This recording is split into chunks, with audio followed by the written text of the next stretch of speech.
Salut et bienvenue dans cette nouvelle vidéo. Et oui, nouvelle semaine, nouvelle vidéo conseil.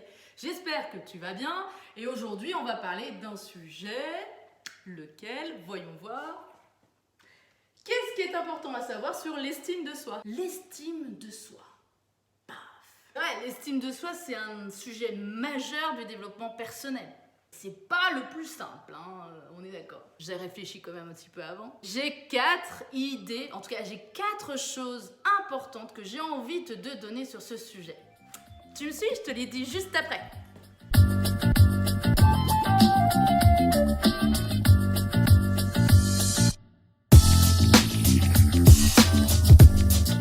Alors avant toute chose, je vais quand même te donner la définition de l'estime de soi. Déjà, ça a été développé par James Knowles, la théorie de l'estime de soi, et qui peut être traduite dans le rapport entre ce que nous sommes en tant qu'individu, hein, l'apparence physique, la réussite sociale, et ce que nous souhaiterions être. L'estime de soi, ça se façonne dès la petite enfance. Hein. Donc, c'est dès le plus jeune âge qu'on façonne l'estime de soi, et c'est là où on dit aussi que c'est important en tant que parent dans l'éducation de justement transmettre une bonne estime de soi à travers notre éducation envers nos enfants, puisque c'est là où tout prend la source.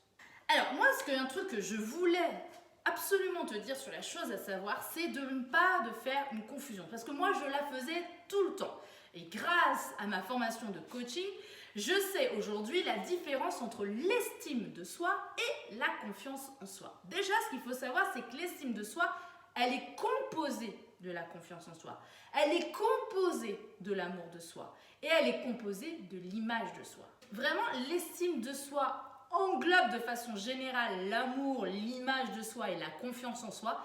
Et la confiance en soi, c'est plus dans les actes, dans la capacité à agir, à faire les choses. Alors en psychologie positive, l'estime de soi, c'est comme quelque chose d'important à savoir, fait partie des caractéristiques pour avoir une vie épanouie. La troisième chose à savoir, c'est que le niveau de l'estime de soi, il n'est pas forcément identique par rapport à l'environnement dans lequel tu vas évoluer.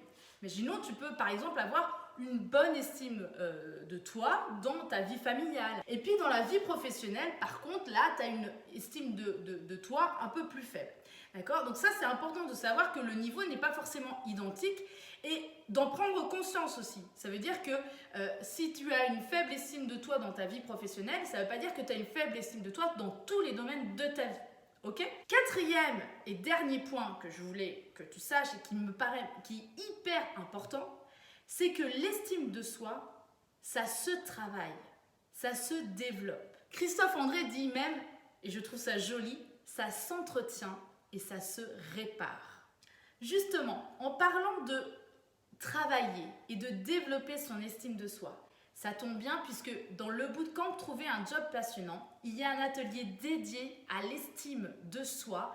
Et ce que je te propose, si tu es dans cette réflexion justement professionnelle, tu as envie de changer de travail, tu veux trouver un travail qui ait du sens, qui te passionne, eh bien, je t'invite vivement à télécharger gratuitement la feuille de route qui correspond au premier atelier gratuit du bootcamp.